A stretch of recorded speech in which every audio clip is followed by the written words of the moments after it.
Hello, hello, bienvenue sur ma chaîne, j'espère que vous allez bien. Alors aujourd'hui, je vais aborder un sujet qui me tient à cœur, c'est comment sortir de la mentalité de victime. C'est un sujet qui nous touche tous d'une façon ou d'une autre et nous allons parler de la douleur, de l'injustice et surtout de la façon dont dont nous y réagissons. Laissez-moi vous dire une chose, la vie n'est pas toujours juste. Parfois, l'injustice frappe en plein cœur de notre milieu professionnel, de notre relation, de notre famille, et on peut se retrouver mis de côté, on peut se retrouver maltraité, on peut se retrouver rabaissé alors qu'on a les compétences requises. On peut faire face à des murs institutionnels, à des personnes toxiques, à des procédures qui s'éternisent, ou alors à des personnes qui cherchent à nous éteindre ou à nous maltraiter. Et dans ces moments-là, on vit un véritable traumatisme. Alors, comment s'en sortir? Comment assumer notre part de responsabilité sans pour autant tomber dans le piège destructeur de l'autoflagellation? C'est ce que nous allons voir ensemble aujourd'hui. Alors, moi je suis médecin, vous le savez, je suis anesthésiste, donc j'utilise les termes techniques. Nous allons poser le diagnostic de la mentalité de victime. C'est quoi la mentalité de victime? Pour guérir, il faut d'abord poser le bon diagnostic. Qu'est-ce que la mentalité de victime? Dans l'évangile de Jean chapitre 5, il y a une histoire fascinante, celle de l'homme paralysé depuis 38 ans à la piscine de Bethesda. Quand Jésus s'approche de lui, il ne lui demande pas combien de temps il souffre. Il lui pose une question simple. Veux-tu être guéri? Écoutez bien ce que la personne répond. Il répond, je n'ai personne pour me jeter dans l'eau et quand j'y vais, un autre descend avant moi. C'est ça le symptôme de la mentalité de victime. Quand notre première réponse à une possibilité de solution est une liste d'excuses pointant vers les autres. C'est l'incapacité de voir au-delà de ce qu'on nous a fait. Le danger de cette posture, c'est celle qui nous paralyse spirituellement. C'est si notre guérison, si notre paix ou alors si l'avancement de notre carrière, de notre relation dépendent des excuses de ceux qui vous ont fait du mal ou alors du bon vouloir d'un système, d'un époux, d'un ami, d'un membre de la famille, alors vous leur donnez les clés de votre avenir ou devenez leur otage. Jésus n'a pas validé les excuses de cet homme. Il lui a redonné son autorité en disant, lève-toi, prends ton lit et marche. Alors, quelle est la différence entre la responsabilité et l'autoflagellation? La métaphore de la réanimation, je suis médecin réanimateur. Et dans le cadre de mon travail, quand on reçoit des patients en urgence, on n'a pas de temps à perdre à dire aux patients pourquoi vous n'avez pas fait ci, pourquoi vous étiez au mauvais endroit au mauvais moment. Non. Le but premier, c'est de lever l'urgence et de sauver des vies. Alors, moi, si je suis un mauvais professionnel, c'est ce que je vais faire.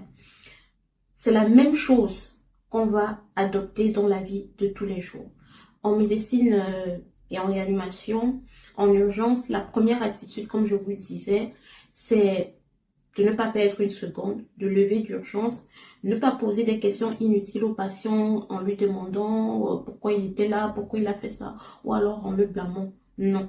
L'objectif premier, c'est de ne pas faire le procès du patient, mais de lever l'urgence. Arrêter l'hémorragie, perfuser le malade, stabiliser les constantes vitales pour lui sauver la vie. Et ça doit être la même chose pour notre âme dans la vie de tous les jours. L'autoflagellation, c'est comme frotter du sel sur une plaie qui est déjà ouverte. Ça n'accélère pas la guérison, ça l'infecte davantage. Prendre sa responsabilité biblique, ce n'est absolument pas dire l'injustice que je subis est de ma faute. Prendre sa responsabilité, c'est dire l'injustice est réelle, la blessure est là, mais à partir d'aujourd'hui, ma guérison, ma réaction sont ma responsabilité. C'est regarder la situation avec la lucidité du Saint-Esprit et de se poser les bonnes questions. Ai-je toléré des comportements toxiques par peur du conflit?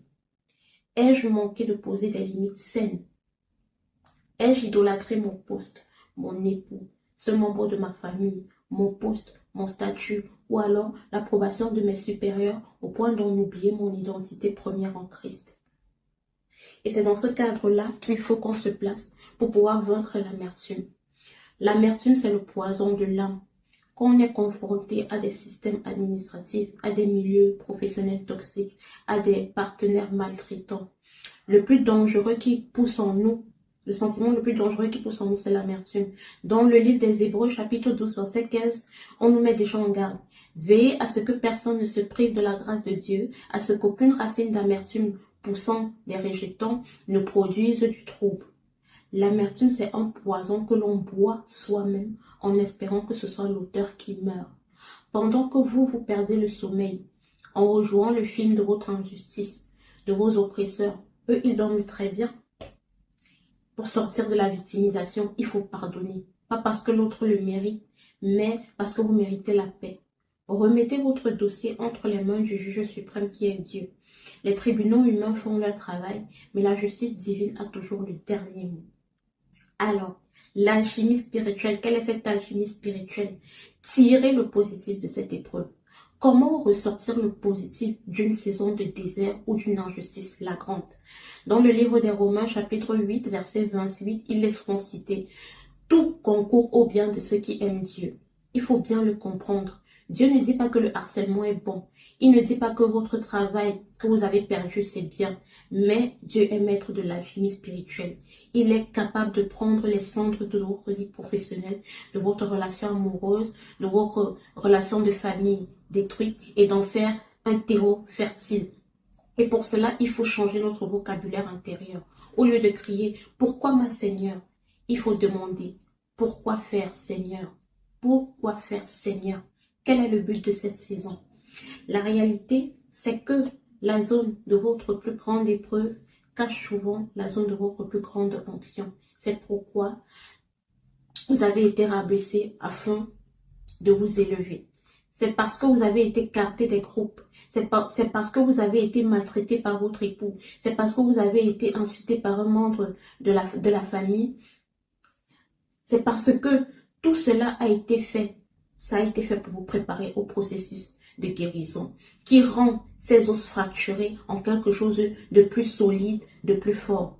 Vos épreuves, une fois qu'elles sont remises à Dieu, ne sont pas des cicatrices honteuses, elles deviennent votre perspective, elles deviennent votre témoignage. Aujourd'hui, nous allons parler de la douleur de l'injustice et surtout de la façon dont nous y réagissons. Je vais commencer par une vérité inconfortable. La vie n'est pas toujours juste. Parfois, l'injustice frappe en plein cœur de notre milieu professionnel, de notre relation. On peut se retrouver mis de côté, on peut se retrouver humilié, on peut se retrouver rabaissé alors qu'on a les compétences requises, on peut se retrouver maltraité par une personne qu'on aime. Et face à des situations qui blessent, qui cherchent à nous éteindre, dans ces moments-là, on subit un véritable traumatisme. On est victime de la situation et Dieu voit cette injustice. Il entend les cris de notre cœur. Mais aujourd'hui, je veux vous partager une vérité cruciale. Il y a une différence vitale entre subir une injustice et adopter l'identité de victime. L'événement douloureux, il est temporaire.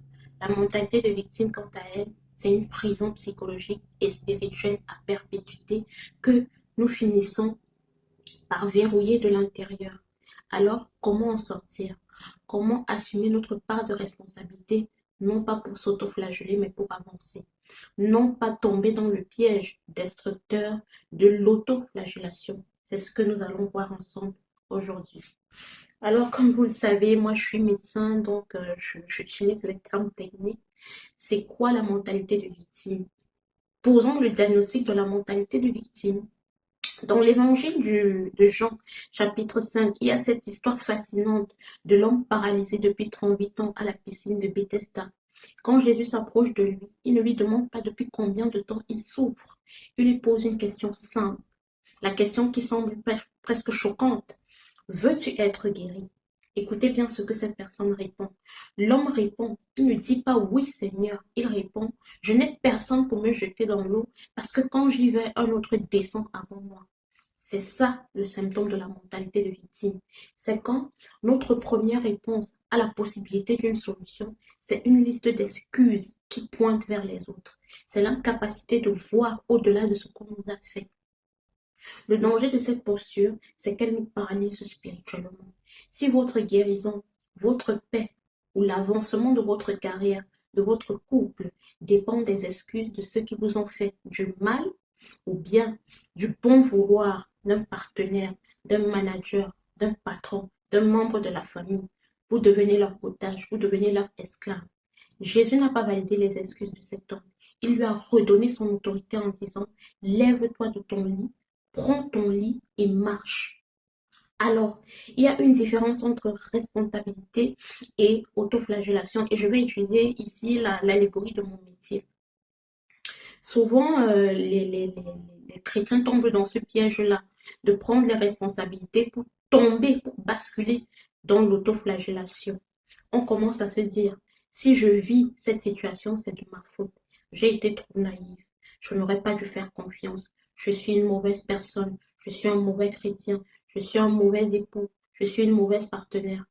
Arrêtons-nous un seul instant. Par exemple, en médecine, en réanimation en particulier, devant les polytraumatisés, des malades blessés gravement, l'équipe médicale ne perd pas du temps à demander aux patients pourquoi vous n'avez pas mis votre ceinture, pourquoi vous étiez au mauvais endroit au mauvais moment. Non. L'objectif, ce n'est pas de faire le procès de l'accident ou du malade. L'urgence, elle est absolue. C'est l'urgence qui prend le premier plan et ici, c'est arrêter l'hémorragie, perfuser le malade et stabiliser les constantes vitales pour sauver la vie. Ça doit être la même chose pour notre âme. L'autoflagellation, c'est comme frotter du sel sur une plaie qui est déjà ouverte. Ça n'accélère pas du tout la guérison, ça l'infecte davantage. Prendre sa responsabilité biblique, ce n'est absolument pas se dire l'injustice que je subis est de ma faute. Prendre sa responsabilité, c'est dire l'injustice est réelle, la blessure est là, mais à partir d'aujourd'hui, ma guérison, ma réaction sont ma responsabilité. C'est regarder la situation avec lucidité, la lucidité du Saint-Esprit et se poser les bonnes questions. Ai-je toléré des comportements toxiques par peur du conflit? Ai-je manqué de poser des limites saines? Ai-je idolâtré mon poste, mon couple, mon mariage, ma relation, mon statut ou l'approbation des autres au point d'en oublier mon identité première en Christ? Alors, pour vaincre cette amertume qui est un véritable poison de l'âme, quand on est confronté à des personnes toxiques, à des partenaires maltraitants, à des amis qui nous rabaissent, le plus dangereux des fruits qui poussent en nous, c'est l'amertume. Dans le livre des Hébreux, chapitre 12, verset 15, on nous met déjà en garde. Veuillez à ce que personne ne se prive de la grâce de Dieu, à ce qu'aucune racine d'amertume poussant les rejetants ne produise du trouble. L'amertume, c'est un poison que l'on boit en soi-même en espérant que ce soit l'autre qui meurt. Pendant que vous perdez le sommeil en rejoignant le film de votre injustice, vos oppresseurs, eux, ils dorment, hein. Ils dorment très bien, ils n'ont aucun souci. Pour sortir de la victimisation, il faut pardonner. Pas parce que l'autre le mérite, mais parce que vous méritez la paix. Remettez votre dossier entre les mains du juge suprême qui est Dieu. Les tribunaux humains font leur travail, mais la justice divine a toujours le dernier mot. Et l'alchimie spirituelle, c'est là qu'elle entre en jeu. Tirer le positif de l'épreuve. Comment ressortir le positif d'une saison de désert ou d'injustice flagrante? Dans le livre de Romains chapitre 8, verset 28, il est souvent cité « Toute chose concourt au bien de ceux qui aiment Dieu ». Il faut bien comprendre. Dieu ne dit pas que le harcèlement est bon. Il ne dit pas que la douleur elle est bonne. Il ne dit pas que perdre son travail ou son mariage est bon. Mais Dieu est le maître de l'alchimie spirituelle. Il est capable de prendre les cendres de votre vie professionnelle ou spirituelle ou personnelle et d'en faire un terreau fertile. Pour cela, il faut changer notre vocabulaire intérieur. Au lieu de crier « Pourquoi moi Seigneur ?», commencez plutôt à demander « Pourquoi faire Seigneur ?» Quel en est le but? Quel est le but de cette situation? Quel est le but de cette saison? La réalité, c'est que la zone de votre plus grande épreuve cache souvent la zone de votre plus grande onction.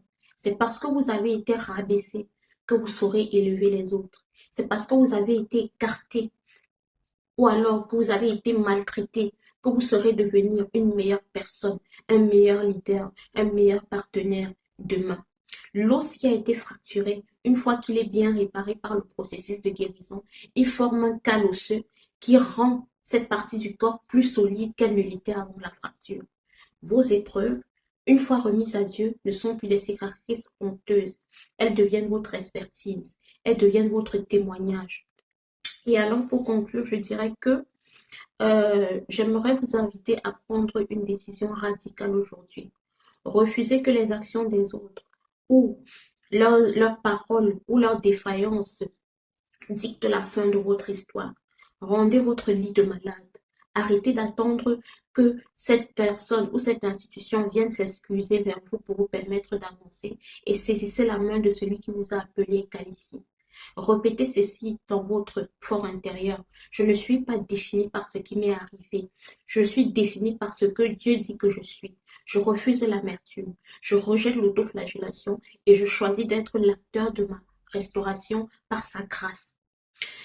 Si ce message vous a parlé, s'il a résonné en vous par rapport à une situation que vous vivez ou que vous traversez actuellement, laissez-moi un commentaire, dites-moi quelle est l'excuse que vous avez l'habitude d'utiliser et que vous avez décidé d'abandonner aujourd'hui. N'oubliez pas de liker, de vous abonner, d'activer la cloche de notification. Merci d'avoir pris le temps de m'écouter, merci de m'accompagner et d'être là avec moi. Ayez la foi, tenez bon, que Dieu vous bénisse et on se retrouve à très bientôt pour une prochaine vidéo. Ciao, ciao, soyez bénis.